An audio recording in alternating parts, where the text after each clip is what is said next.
नाज़रीन, बिलाखिर इंजीनियर रशीद ने हल्फ ले लिया है पार्लियामेंट में। इंजीनियर रशीद को कोर्ट ने मंजूरी दी थी हल्फ लेने के लिए और आज उन्होंने बाज़ाब्ता तौर पर पार्लियामेंट ऑफ इंडिया में हल्फ ले लिया। किस तरीके से ये प्रोसेस चला, कौन कौन उनके साथ में थे, इस सिलसिले में मैं बात करूंगा अपने साथी जो दिल्ली से हमारे साथ जुड़े हैं, शंकर आनंद। शंकर, किस तरीके से ये प्रोसेस चला, कहां कहां से वो गुजरे, कितने बजे वो जेल से निकले और उसके बाद पार्लियामेंट में हल्फ लिया और उसके बाद वापस उनको लिया गया? जी देखिए, आज सुबह में जिस तरह से बकायदा तकरीबन 9:35 पर राशिद इंजीनियर जो हैं वो तिहाड़ जेल से निकले। तिहाड़ जेल से गेट नंबर 3 से वो निकले थे। उस वक्त में उनके साथ में 4 गाड़ियों का काफिला था और वहां से निकलने के बाद तकरीबन 35 मिनट के दौरान में ही वो सीधे पहुंचे पार्लियामेंट। पार्लियामेंट पहुंचने के बाद वहां पर जो कागजी कार्रवाई होती है उसकी तमाम औपचारिकताएं होती हैं, उन तमाम औपचारिकताओं को पूरा किया। और औपचारिकता पूरा करने के लिए जो सबसे पहले होता है पहचान पत्र बनाना। जो संसद भवन में पहुंचते हैं तो उसके पास पहचान पत्र बनाया जाता है। उसके लिए जो उनके तमाम उनके दस्तावेज उनके परिजन पहले लेके आए थे और कुछ डॉक्यूमेंट्स जो हैं वो तिहाड़ जेल प्रशासन अपने साथ में लेकर आए थे। उसके बाद उनका पहचान पत्र बना और उसके बाद पहचान पत्र जो एक सांसद का होता है वो उनको दिया गया। उसके बाद वो अंदर गए। अंदर जाने के बाद जो बतौर सांसद आज उन्होंने जब शपथ ग्रहण किया उसके बाद उनको तमाम औपचारिकताओं को पूरा किया गया। हालांकि आज सिर्फ राशिद इंजीनियर ही नहीं, उनके साथ में कई अन्य और भी जो नेता थे जो इस बार लोकसभा चुनाव जीत के आए थे, जैसे शत्रुघ्न सिन्हा की बात करें या जेल से संसद तक की सफर की अगर बात करें तो राशिद इंजीनियर के साथ साथ एक और शख्स हैं पंजाब मूल के रहने वाले अमृतपाल। उनका भी आज जेल से संसद भवन तक का जो सफर है वो पूरा हुआ और अमृतपाल भी आज शपथ ग्रहण शामिल हुए। तो एक तरह से कह सकते हैं कि संसद के अंदर में जो तमाम कागजी औपचारिकताएं थी उनको पूरा करने में तकरीबन 2 घंटे का वक्त लगा। हालांकि कोर्ट से अनुमति भी उनको मिली थी कि 2 घंटे के अंदर तमाम औपचारिकताओं को पूरा करने में उनको समय दिया जाएगा। उसके बाद फिर वापस तिहाड़ जेल प्रशासन और दिल्ली पुलिस की टीम उनको लेकर फिर वापस तिहाड़ जेल पहुंच गई। जी, तो क्या क्या और डिटेल्स हमें आप बताना चाहेंगे कि उनके घर वालों को अलाउ किया गया था? कुछ खास डिटेल्स, माइन्यूट डिटेल्स जो आप हमें दे पाएंगे, क्योंकि अभी जो हमारे साथ सैकड़ों लोग जुड़े हैं न्यूज़ 18 जम्मू कश्मीर लद्दाख हिमाचल पर, उनको मैं कह दूं कि इंजीनियर रशीद ने आज बाज़ाब्ता तौर पर हल्फ लिया है पार्लियामेंट में, क्योंकि इंजीनियर रशीद ने एक बड़ी जीत दर्ज की है बारामुल्ला पार्लिमानी हल्के से और वहां पर उन्होंने साबिक चीफ मिनिस्टर उमर अब्दुल्ला को हराया, सजाद गनी लोन को हराया और करीब 2 लाख से ज्यादा वोट से उमर अब्दुल्ला को हराया, जो एक तो वाइस प्रेसिडेंट है नेशनल कॉन्फ्रेंस के और साबिक चीफ मिनिस्टर भी रहे हैं। तो ऐसे में आनंद, किस तरीके से वहां पे इस प्रोसेस को देखा जा रहा था, किस तरीके से उन पे नजर थी, क्या सिक्योरिटी अरेंजमेंट्स थे और कुछ क्या जोड़ना चाहेंगे आप? जी देखिए, सबसे महत्वपूर्ण जो एक पॉइंट मैं बताना चाहूंगा कि संसद भवन के अंदर में जो सबसे पहला जो एक कहा जा सकता है कानून बताएं कि जो कोर्ट का निर्देश था उस निर्देश को पूरा किया गया, जिससे उसे बताया गया था कि उनके परिजन कोई भी फोटोग्राफी नहीं करेंगे या फोटोग्राफी को उन राशिद इंजीनियर से जुड़ा हुआ कोई फोटोग्राफ सोशल मीडिया पे नहीं डाला जाएगा। तो उसका बखूबी वहां पर पालन किया गया। इसके साथ ही वहां पर उन तमाम जो कानूनी निर्देश जो उनके वकील को बताया गया था, उन तमाम निर्देशों को वहां पे पालन किया गया। तो एक तरह से कहा जा सकता है कि संसद भवन के अंदर में, हालांकि पहली बार संसद भवन के अंदर पहुंचे थे राशिद इंजीनियर और तमाम जो अन्य साथी जो हैं जो आज संसद भवन के अंदर में आए थे, उन तमाम लोगों से वो मुलाकात किए। बड़े ही हंसमुख अंदाज में उन तमाम अपने साथियों से मुलाकात कर रहे थे और जो संसद की जो संसद भवन जो शपथ ग्रहण की जो कार्रवाई होती है उसके पहले वो तमाम जो कर्मचारी हैं जो कागजी कार्रवाई कर रहे थे उनके साथ में बहुत अच्छे से बातचीत की। एक तरह से कह सकते हैं कि एक लोकतांत्रिक प्रणाली है। लोकतांत्रिक प्रणाली की एक खूबसूरती भी है कि जिस तरह से वो चुनाव लड़ने के बाद काफी अच्छे मतों से वो चुनाव जीते और चुनाव जीतने के बाद जिस तरह से तिहाड़ से लेकर जो उनका एक सफर रहा ये लोकतंत्र संसद भवन के अंदर तक पहुंचने का, वो अपने आप में एक ऐतिहासिक माना जा सकता है। और इसके साथ ही दूसरी तरफ देखा जाए तो जिस तरह से अब शपथ ग्रहण हो चुका है, औपचारिक तौर पर संसद की वो सदस्यता जो है वो उनको मिल चुकी है और उससे संबंधित पहचान पत्र मिल चुका है। लेकिन आने वाले दिनों में जब वो लोकसभा का सत्र होगा, मैं अगले जुलाई की अगर बात करना चाहूंगा, अगले महीने की बात करूंगा, जब अगला बजट सत्र होगा तो निश्चित तौर पे उस वक्त में ये इनके वकील के द्वारा इस मामले में कोर्ट में अर्जी दाखिल की जाएगी कि वो पार्लियामेंट में सत्र में हिस्सा लेने के लिए उनको जमानत दिया जाए या विशेष एक अनुमति दिया जाए। तो आने वाले दिनों में इनको संसद के सत्र के दौरान में, अगले सत्र में हो सकता है कि उनको अनुमति दी जा सकती है और संसद भवन में वो सवाल जवाब कर सकते हैं। तो एक तरह से कहा जा सकता है कि आपने बारामूला क्षेत्र के इलाकों के लिए किस तरह से सवाल उठाने हैं, किस तरह से विकास से संबंधित मसलों को उठाना है संसद भवन के अंदर में, तो कहा जा सकता है कि आने वाले दिनों में उन तमाम प्रक्रिया को भी वो पूरा उनके द्वारा किया जा सकता है। जी, जिस तरीके से शंकर आनंद आप सुबह से ही इस खबर को फॉलो कर रहे हैं, हालांकि कल से ही आप कर रहे थे फॉलो, और इससे पहले भी जब ये कोर्ट में प्रोसेस चल रही थी तब भी आप इस चीज़ पे लगातार नज़र रखे हुए थे, तो किस तरह का माहौल आपने देखा कि पार्लियामेंट के बाहर भी, सिक्योरिटी के दौरान भी, या पार्लियामेंट के अंदर भी, जिस तरीके से आपने कहा कि जो भी उनसे मिले बड़े हंसमुख अंदाज में उन्होंने उनके साथ इंटरैक्ट किया, चूंकि एक बड़ी जीत है उनके लिए और शायद उन्होंने सोचा भी नहीं होता कि जेल में रह के वो मेंबर पार्लियामेंट बन सकते हैं, और उन्होंने हकीकत में एक हिस्ट्री कायम की है, ख़ासतौर से जम्मू कश्मीर में इससे पहले कोई ऐसा शख्स नहीं है कि जिन्होंने पार्लियामेंट के इलेक्शंस जेल में रह के जीते हैं। तो ऐसे में किस तरीके का माहौल था, चूँकि ज़्यादा दिलचस्पी उनकी होगी इस सुनने में जिन्होंने उनको वोट दिए हैं, जो अवामी इत्तेहाद पार्टी के साथ ताल्लुक़ रखते हों या जो उनके सपोर्टर्स हों, तो और कुछ ऐसी डिटेल्स जो लोग जानना चाहते हों और हम उनको बता दें। देखिए, संसद के अंदर में एक जिस तरह से रशीद नंजर पहुंचे तो उनके लिए भी जो उनकी आंखें हैं, वो आंखें संसद भवन के उन तमाम दीवारों को देखना, तमाम, वो कहा जा सकता है कि ये एक ऐसा स्थान है, एक ऐसा प्लेस है जिसको देखना और उसके अंदर पहुंचना अपने आप में बहुत बड़ी बात होती है। और संसद भवन के अंदर में जब रशीद नंजर पहुंचे तो उसके बाद उनके जो अन्य साथी हैं, जब उनके साथ मुलाकात की और जो भी जो कर्मचारी हैं, जो भी इंस्ट्रक्शन दे रहे थे, जो भी बता रहे थे कि आपको इन तमाम कानूनी पहलुओं से पूरा करना है या उनसे संबंधित जानकारियों को जो मांगा जा रहा था तो वो दे रहे थे। तो एक तरह से कह सकते हैं कि आने वाला जो दिन है सबसे इम्पोर्टेंट उस लिहाज से कहा जा सकता है कि जब अगले ही महीना जब सत्र स्टार्ट होगा, जब संसद का नया सत्र, अगला सत्र जो स्टार्ट होगा, तो उस सत्र में क्या वो सवाल जवाब के लिए क्या वो परमिशन वो सबसे पहले वो मांगते हैं कि नहीं मांगते हैं, क्या इस मामले पर जिस तरह से एक तमाम जो सांसदों को एक विशेषाधिकार मिलता है कि अगर वो कोई जेल में रह रहा है, अगर कैद है, तो उनको एक विशेषाधिकार मिलता है कि सत्र में शामिल होने के लिए उनको अनुमति मिलती है। तो निश्चित तौर पर वो उस प्रावधान के तहत ये अर्जी जरूर दाखिल करेंगे और उस वक्त में कोर्ट से जरूर अर्जी लगाएंगे कि उनको लोकसभा के सत्र में शामिल होने का मौका प्रदान किया जाए। और जब वो शामिल होंगे तो उस वक्त में क्या क्या टर्म्स एंड कंडीशंस उनके साथ में होंगे वो देखना लाजमी होगा। और इसके साथ ही और किस तरह से अपने इलाके के तमाम लोगों के लिए, अपने बारामूला जिस क्षेत्र से वो चुनाव जीतकर आए हैं, तो उस क्षेत्र के लिए वो क्या क्या करेंगे, किस तरह के सवाल जवाब वो उठाएंगे और वहां के विकास से जुड़े हुए किन किन मसलों को लेकर वो चर्चा करेंगे, वो मसला भी देखना लाजमी होगा। और जिस तरह से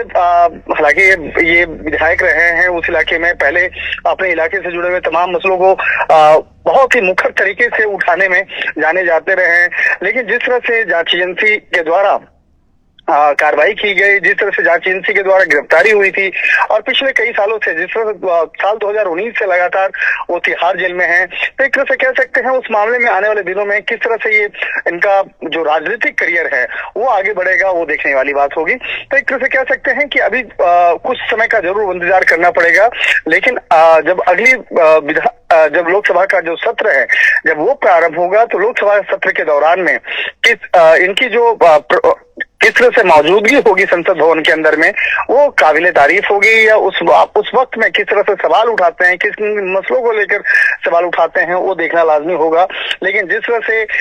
एक जो कहा जा सकता है कि इनके ऊपर में जो आरोप लगा है, वो आरोप आगे आने वाले दिनों में जांच एजेंसी उस मसले को लेकर किस तरह से आगे बढ़ेगी, वो भी देखने वाली बात होगी। शंकर, दिल्ली में मीडिया का कितना अटेंशन है इंजीनियर रशीद की तरफ, क्योंकि जिस तरीके से ये जेल में हैं, एक कैदी हैं, जीत के आए हैं, आज पार्लियामेंट पहुंचे, पार्लियामेंट का सेशन बड़ा इंपॉर्टेंट रहता है, या पार्लियामेंट की जो प्रोसीडिंग्स होती हैं बहुत अहम रहती हैं, ख़ास तौर से उन लोगों के लिए, उन जर्नलिस्ट के लिए जो दिल्ली से कवर करते हैं। तो किस तरीके का माहौल मीडिया सर्कल्स में है वहाँ पे? क्या पूरा अटेंशन वो भी देते हैं कि इंजीनियर रशीद की एक्टिविटीज़ को क्लोजली वो ट्रैक कर रहे हैं?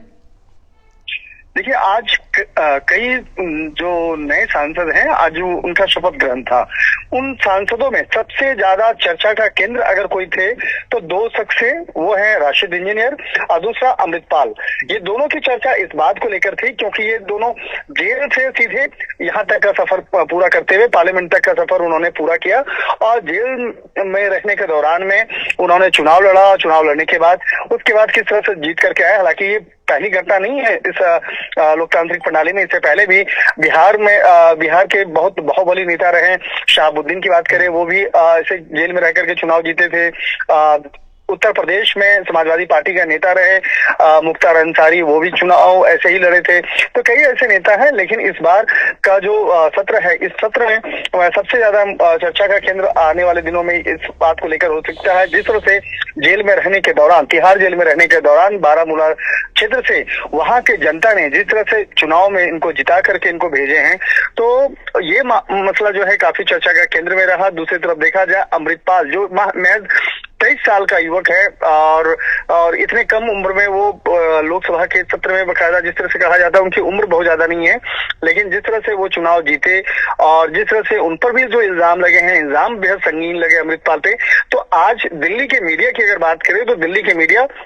में प्रमुखता से इन दोनों का नाम, अमृतपाल और राशिद इंजीनियर का नाम जो है सबसे ज्यादा सुर्खियों में बना रहा। और रिपोर्टर्स भी इन तमाम मसलों पर नजर बनाए हुए थे कि उनकी फोटोग्राफ्स जो हैं वो मिले, वीडियो मिले, और किस तरह से इनका शपथ ग्रहण कार्यक्रम के दौरान में इनकी मौजूदगी होगी। तो वो देखने वाली एक कहा जा सकता है कि इस बात को लेकर जानने की उत्सुकता और देखने की उत्सुकता जरूर बनी हुई थी। तो नेशनल मीडिया में भी ये मसला सिर्फ जम्मू कश्मीर तक सीमित नहीं है, बल्कि नेशनल मीडिया में भी इस मामले को लेकर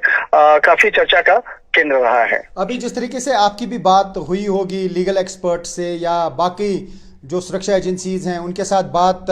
की होगी आपने, तो कितना बड़ा चैलेंज है अभी इंजीनियर रशीद के लिए कि वो पार्लियामेंट के सेशंस अटेंड कर पाए, बार बार कोर्ट की तरफ रिजू करें और वकील को बार बार अप्रोच करना होगा। अभी किस तरीके के चैलेंजेस आप समझते हैं, क्योंकि अभी केस अंडर ट्रायल है, कहीं कोई फैसला ऐसा तो ना आए कि जिसमें सज़ा 2 साल से ज़्यादा की हो, तो किस तरीके से ट्रैक किया जा रहा है इन डिटेल्स को वहाँ पर? देखिए, जो आपने एक सीधे और बहुत आसान शब्दों में आपने एक जानकारी आपने दे दिया है, वो जानकारी ये है कि जिस तरह से अभी जांच एजेंसी एनआईए के द्वारा इन्वेस्टिगेशन किया जा रहा है, जांच एजेंसी एनआईए के द्वारा इन्वेस्टिगेशन के दौरान में कई महत्वपूर्ण जो जानकारियां हैं वो खंगाला जा रहा था। जिस तरह से इस मामले में कई चार्जशीट जो है कई अन्य आरोपियों के खिलाफ दायर हो चुके हैं, लेकिन जिस तरह से अगर जांच एजेंसियों की बात करें तो जिस तरह से जांच एजेंसियां इस मामले में तफ्तीश कर रही है, चाहे बात करें ईडी की बात करें या एनआईए की बात करें, तो जांच एजेंसियों के रडार पे पहले भी रहे हैं। और जिस तरह से उनकी द्वारा गिरफ्तारी हुई, टेरर फाइनेंसिंग से जुड़े मसले पे इनकी गिरफ्तारी हुई, और अगर उस मामले में अगर सजा होता है और सजा अगर 2 साल से ज्यादा होता है, तो ऐसे में इनकी उम्मीदवारी जो इनके सदस्यता है वो जा सकती है। तो इस बात का खतरा जरूर बना हुआ है। तो इस मामले में जब तक जांच एजेंसी के द्वारा एक कहा जा सकता है कि जो सुनवाई है, कार्रवाई है, वो चल रही है, तो तब तक तो ठीक है। लेकिन अगर इस मामले में कोर्ट का अगर फैसला आता है, और कोर्ट का फैसला जो है वो कैसा होगा वो देखना सबसे लाजमी होगा, क्योंकि देखने को मिला है कि ऐसे नेताओं की भी सदस्यता जा चुकी है जिनको 2 साल से ज्यादा का सजा मिलता है। तो इस मामले में जो संसद की जो योग्यता है वो अपने आप में जाती है, रद्द हो जाती है। तो एक तरह से कह सकते हैं कि पूरी नजर जो है वो कोर्ट के प्रोसीडिंग पे है, कोर्ट में इस मामले पर आने वाले दिनों में किस तरह से फैसला सुनाएगी और जांच एजेंसी के द्वारा किस तरह से इस मामले में तमाम सबूतों को और साक्ष्यों को रखा जाएगा, वो देखना बेहद महत्वपूर्ण होगा। शंकर, बिल्कुल आजकल इंजीनियर रशीद जो हैं वो सुर्खियों में बने हुए हैं, क्योंकि लगातार वो जेल में हैं। 5 साल तक तो ज़्यादा बात नहीं कर पाते थे, लोग उनके बारे में ना ही करते थे, लेकिन जब से उन्होंने फॉर्म सबमिट किया उसके बाद कैंपेनिंग शुरू हुई, उनके बेटे अबरार ने लीड किया और उसके बाद उनके छोटे बेटे ने भी कैंपेन को चलाया। तो एक बड़ा चैलेंज था, एक ये कहा जा सकता है कि तारीख रकम की है। इंजीनियर रशीद ने जम्मू कश्मीर में न सिर्फ इसलिए कि उन्होंने चुनाव जीता, बल्कि फॉर्मर चीफ मिनिस्टर को उन हालात में हराया जब नामुमकिन लग रहा था, और जेल में रह के उन्होंने उमर अब्दुल्ला को हराया। 2 चीज़ें आपसे जानना चाहूँगा, एक तो ये कि इंजीनियर रशीद जेल में रह के जीते, और दूसरा कि उन्होंने former chief minister Omar Abdullah को हराया जो वाइस प्रेसिडेंट भी है नेशनल कॉन्फ्रेंस के, या सजाद गनी लोन को भी हराया। तो जब ये प्रोसेस यानी इलेक्शन प्रोसेस चल रहा था तो दिल्ली में क्या समझा जा रहा था? समझा जा रहा था कि ये सजाद लोन जीतेंगे या उमर अब्दुल्ला जीतेंगे। क्या इंजीनियर रशीद पर किसी की नजर थी? देखिए, अगर इस मामले पर एक व्यक्तिगत मैं जवाब देना चाहूंगा, जिस तरह से व्यक्तिगत तौर पे एक पत्रकार के तौर पर मैं इस चुनाव को बेहद करीबी से मैं देख रहा था और इन तमाम मसलों पर ध्यान बनाए हुए थे, तो कहीं से भी ऐसा नहीं लग रहा था कि राशिद इंजीनियर जो है वो जीत सकते हैं, क्योंकि उमर अब्दुल्ला जो है वो एक बहुत बड़े और शख्स वाले नजर आते हैं। उनके राजनीतिक जो दायरा है, राजनीतिक कद जो है काफी बड़ा है, लेकिन वहां की आवाम ने जिस तरह से एक अपना इरादा बनाया और जिस तरह से उन्होंने उमर अब्दुल्ला के फेवर में ना जाके राशिद इंजीनियर के फेवर में मतदान किया, तो देखिए आवाम की जो फैसला है, उनका जो मत है, उनका जो इरादा है, उसका हमेशा सम्मान होता है और यही लोकतंत्र है। और लोकतंत्र में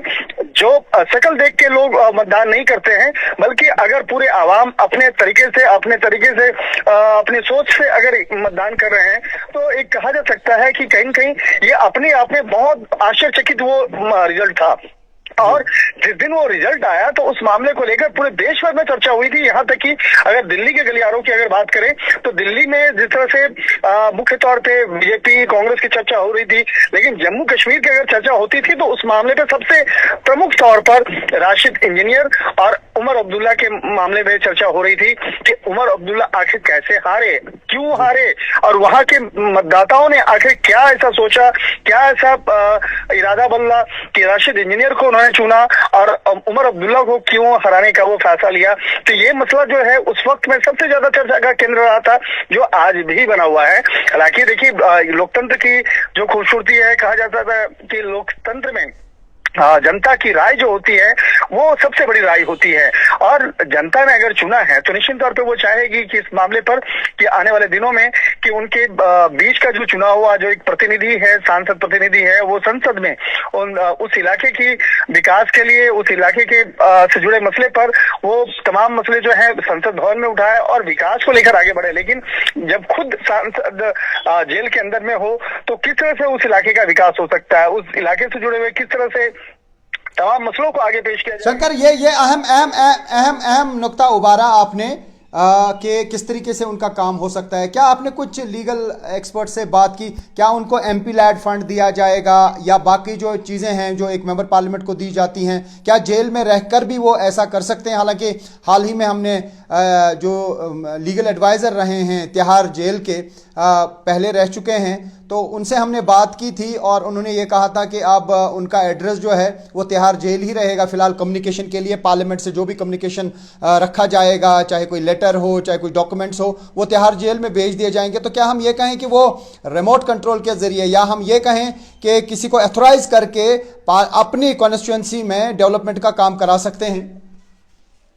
निश्चित तौर पर देखिए, यहाँ पर एक जो जनप्रतिनिधि कानून की अगर देखा जाए, अगर जनप्रतिनिधि के तहत जो निश्चित तौर पर जो कानून है, कानून में ऐसा प्रावधान है कि और ये अपने द्वारा एक प्रतिनिधि को चुन सकते हैं। लेकिन सबसे बड़ी बात है कि जिस तरह से फंड की बात करें तो फंड यहाँ पे नहीं रुकेगा, और आपने सही कहा है कि इस मामले में उनका जो फिलहाल वर्तमान पता जो है वो तिहाड़ जेल ही होगा। जो भी तमाम जो एड्रेस होंगे जो आज भी उनका जो बना है तो वो तिहाड़ जेल के एड्रेस के नाम से ही बकायदा बना है, और फिलहाल वो उनका जो पता है इसी पते पे उनका पत्राचार होगा, यानी जो भी चिट्ठी भेजने का काम या उससे संबंधित एक सांसद को जो भी जानकारियां दी जाती हैं, तो उसका जो एक पता है वो अभी तिहाड़ जेल ही है। लेकिन इनके द्वारा एक अपना एड्रेस दिल्ली का भी दिया गया है, दिल्ली के बारे में बताया गया है कि ये पता भी हमारा है, लेकिन उस पता पर क्या कॉरेस्पोंडेंस होगा या नहीं होगा वो बाद में ही पता चल पाएगा। लेकिन इतना तो स्पष्ट है कि देखिए, जो लोकतांत्रिक प्रणाली में जिस तरह से एक हक वाली बात करें या जो एक नियम की बात करें, तो अगले सत्र में जब अगला सत्र स्टार्ट होगा, बजट का सत्र स्टार्ट होगा, तो उस बजट सत्र में जो माफ कीजिएगा, अगला जो मानसून सत्र होगा, उस मानसून सत्र के दौरान में ये चाहे तो ये इनके वकील जो हैं इस मामले पर अर्जी दाखिल कर सकते हैं, और अगला जो सत्र होगा उसमें किस तरह से शामिल होंगे, किस तरह से हिस्सा लेंगे, इस बात को लेकर वो अर्जी दाखिल किया जाएगा। और निश्चित तौर पे ये इनको इजाजत उस बात की मिल सकती है कि वो अगले लोकसभा सत्र में वो शामिल होंगे, और शामिल होने के दौरान में जो सवाल जवाब करने का जो एक हक होता है एक सांसद का, वो हक भी इनको होगा। और जितने दिनों तक ये लोकसभा के सत्र में शामिल होंगे, तब तक के लिए इनका जो एक व्यक्तिगत भी एक बजट बनता है, एक व्यक्तिगत रोजाना जो अटेंडेंस बनता है, उसके आधार से कोई भी वो एक बजट है, वो अलग से एक बजट होता है, वो भी इनको दिया जाएगा। तो एक तरह से कह सकते हैं कि आने वाले दिनों में ये जब संसद का सत्र जब स्टार्ट होगा, तो उसमें इनकी मौजूदगी जो होगी वो काफी चर्चा का केंद्र हो सकता है। तो हम ये कह सकते हैं कि इंजीनियर रशीद आए, वो पहुंचे सांसद, वो पहुंचे पार्लियामेंट में इंजीनियर रशीद की सूरत में, लेकिन अब यहां से मेंबर पार्लियामेंट इंजीनियर रशीद वापस जेल जा रहे हैं। क्या सही है? एकदम आप सही कहेंगे। सुबह में आज के वक्त में जब तिहाड़ जेल से निकले थे, तब वो एक महज सांसद थे, लेकिन शपथ ग्रहण करने के बाद एक कहा जा सकता है कि पूर्ण तौर पर स्टंप लग जाता है कि आप एक कानूनी तौर पर एक सांसद नियुक्त हुए हैं और लोकसभा के एक सदस्य के तौर पर आप जाने जाएंगे। और सबसे बड़ी बात है कि उनके गले में जो उनको एक पहचान पत्र दिया गया था, तो वो पहचान पत्र जो ऑटोमेटिक सारी जो एक बायोमेट्रिक और सारी चीजों को देख करके बनाया जाता है, तो वो पहचान पत्र दिया गया था, वो अपने गले में भी टांगे और उसके बाद वहां से जो तमाम औपचारिकताओं को पूरा किया। लेकिन जो कानून है, कानून के हिसाब से उनको फिर से वापस तिहाड़ जेल जाना पड़ा। और तिहाड़ जेल जाने की जो वजह रही है, जिस तरह से इनके पहले से इस मामले में जो केस रजिस्टर्ड था इनके खिलाफ, और इस मामले पर सुनवाई रही है, इस मामले में हालांकि कई जो आरोपी हैं वो अभी भी जेल में हैं। तो इन पर जो आरोप लगा था टेरर फंडिंग से जुड़े मामले में जुड़े होने का, और उससे जुड़े हुए कई अन्य आरोपी जो हैं उनके साथ में साठगांठ, इनका जो नाम जिस तरह से सामने आया था, तो अब उस मामले को लेकर एजेंसी किस तरह से और अन्य सबूतों को कोर्ट के सामने पेश करती है, या जो चार्जशीट फाइल हुआ है उस चार्जशीट में इनका रोल कितना बड़ा है वो देखना इम्पोर्टेंट होगा। तो कह सकते हैं कि दो चीजें होंगी, एक कोर्ट की कार्रवाई इनके खिलाफ, और दूसरा जिस तरह से अब आने वाले दिनों में सत्र की जो शुरुआत होगी, नए लोकसभा सत्र की जो शुरुआत होगी, तो उनमें उस वक्त में इनकी मौजूदगी निश्चित तौर पे ये चर्चा का विषय होगा। आपका बहुत बहुत शुक्रिया। ये थे मेरे साथी शंकर आनंद, ये दिल्ली से हमारे साथ जुड़े थे, पूरा फॉलो कर रहे थे इस पूरे प्रोसेस को, जेल से लेके संसद तक, या हम जेल से लेके पार्लियामेंट तक कहें, तो ये लगातार आज ये सफ़र जो है इनका ट्रैक कर रहे थे। आपका बहुत बहुत शुक्रिया आनंद। तो जिस तरीके से आपको मालूम है नाजरीन के, आज इंजीनियर रशीद ने बाज़ाब्ता तौर पे पार्लियामेंट में हल्फ लिया। अब वो मेंबर पार्लियामेंट हैं और अब वो हालांकि जेल में ही रहेंगे। अब देखना होगा कि आगे किस तरीके से बेल एप्लीकेशंस जो हैं वो दायर की जाएंगी कोर्ट में जब जब उनको पार्लियामेंट जाना होगा। लेकिन फ़िलहाल इंजीनियर रशीद का एड्रेस तिहाड़ जेल ही है और वहाँ ही उनको रखा जाएगा जब तक मामले की सुनवाई चल रही है, यानी जब तक ये केस दर्ज है। लेकिन अब ये है कि वो किसी को चुन सकते हैं जो उनके बिहाफ से यहाँ पे पार्लियामेंट सेगमेंट जो बारामुल्ला का है वहाँ पे काम करा सकते हैं। एमपी लैड फंड जो है वो अलॉट किया जाएगा, वो भी वो खर्च कर सकते हैं और उनका पार्लियामेंट के साथ कम्युनिकेशन रहेगा जेल से ही, यानी पार्लियामेंट की जो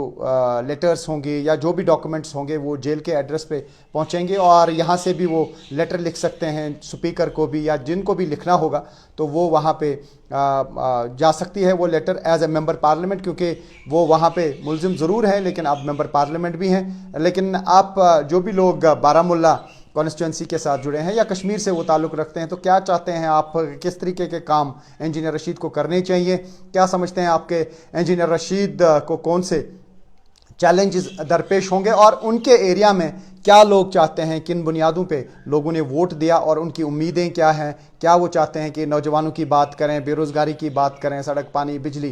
टनल्स, रोड्स, डेवलपमेंट के प्रोजेक्ट्स की बात करें, तो क्या लोग चाहते हैं? क्योंकि सैकड़ों लोग इस वक्त हमारे साथ जुड़े हुए हैं। जिस टाइम फैमिली 5-5.5 साल के बाद मिली तो बिल्कुल खासकर उसकी बेटी या उसकी बीवी और बेटे दो जो हैं वो मिले आज 5-5.5 साल बाद अपने बाप को। तो ये कैसी फीलिंग होगी ये हम सब जानते हैं और फील भी कर सकते हैं कि बहुत ज़्यादा खुशी का दिन है कश्मीर के लिए और उन लोगों के लिए, उन वॉलंटियर्स के लिए, यूथ के लिए जो निकल गए मतलब वॉलंटियरली और इंजीनियर रशीद के लिए वोट किया। वोट भी नहीं बल्कि सपोर्ट भी किया, अपनी गाड़ियाँ निकाली, पोस्टर बनाए, बैनर्स बनाए। तो आज उन सब के लिए खुशी का दिन है। इससे बड़ा दिन तो मुझे नहीं लगता नॉर्थ कश्मीर के लिए होगा। नॉर्थ कश्मीर के लिए बड़ा दिन है आप, क्योंकि आपकी पार्टी है। खुद आपने कैसे मेहनत की होगी, किस तरीके से कैसे इलेक्शन लड़ा गया आखिरकार ये, और उसके बाद इतने बड़े चेहरे के खिलाफ जो जम्मू कश्मीर के साबिक वज़ीर आला हैं उनके खिलाफ बड़ी जीत दर्ज करना, 2,41,000 का जो बड़ा मार्जिन है वो कैसे अचीव किया गया? जी बिल्कुल, सबसे पहले तो ये था कि एक साइड उमर अब्दुल्ला था, दूसरी तरफ सजाद गनी लोन, उनकी भी नॉर्थ कश्मीर में बड़ी पार्टी मानी जाती है पीपल्स कॉन्फ्रेंस। तो उनके खिलाफ लड़ना और लोगों का सपोर्ट हमें मिल जाना ये सबसे बड़ी बात है, क्योंकि उमर अब्दुल्ला की ख़ानदानी सियासत है। अगर आपको पता होगा कि उनके दादा भी थे शेख मोहम्मद अब्दुल्ला, फारूक अब्दुल्ला, सब कुछ उनके पास था। हमारे पास तो कुछ भी नहीं था, उनके पास कैडर था, लोग थे, सब कुछ था। हमारे पास जो था वो प्रो कश्मीर इंजीनियर रशीद का जो एजेंडा था, जो उन्होंने काम किया था असम्बली में 10 साल, और उसके बाद वो तिहाड़ जेल में आए, हालांकि उस पर भी वो एलिगेशन साबित नहीं हुई है। तो लोगों को पता था कि किसने क्या किया ग्राउंड में, और लोगों की मजबूरी इस टाइम कश्मीर में मुझे लगता है इंजीनियर रशीद के बगैर कोई इनके रिप्रेजेंटेशन नहीं कर सकता है। एक बड़ा जो अहम बात है कि जैसे फैमिली के लोग मिले, आप लोगों की फैमिली के लोगों से बात हुई? क्योंकि हमसे वो बात नहीं कर रहे थे। मैंने अबरार असरार से बात करने की कोशिश की, उनके भाई खुर्शीद से बात करने की कोशिश की। तो क्या माहौल रहा उस शपथ के दौरान, उस हल्फ बर्दारी के दौरान? माहौल तो मतलब बहुत ही ज़्यादा खुशगवार था। हम ये कह सकते हैं कि उससे बेहतर माहौल तो शायद किसी ने सोचा भी नहीं होगा, क्योंकि 5 साल बाद बाप को मिलना, और वो भी जब बाप की पार्लियामेंट को रिप्रेजेंट कर रहा है नॉर्थ कश्मीर से, 17.5 लाख लोगों को रिप्रेजेंट कर रहा है, तो मुझे नहीं लगता उससे कोई अच्छी बात हो सकती है कि अब फैमिली अब मिल रही है। मतलब वो कोई दीवार नहीं था। पहले जब अगर कोई मिलता था तो वो शीशे का एक दीवार होता था, फिर फ़ोन पे बात होती थी। आज तो फेस फेस मिले, तो इससे बड़ी बात नहीं हो सकती एक फैमिली को जो यूनाइट हुई आज 5-5.5 साल बाद। तो ये जो तमाम चीज़ें जम्मू कश्मीर की सियासत में रहीं, अब कैसे, अब तो वो दोबारा से वो तिहाड़ जेल वापस चले जाएंगे। कस्टडी पैरोल था, पहले ज़मानत की अर्ज़ी, फिर अबूरी ज़मानत की अर्ज़ी, तो क्या वो हमेशा अंदर ही रहेंगे? क्या पार्टी के लोगों को लिए बारामूला के लोग, वो लोग क्या चाहते हैं?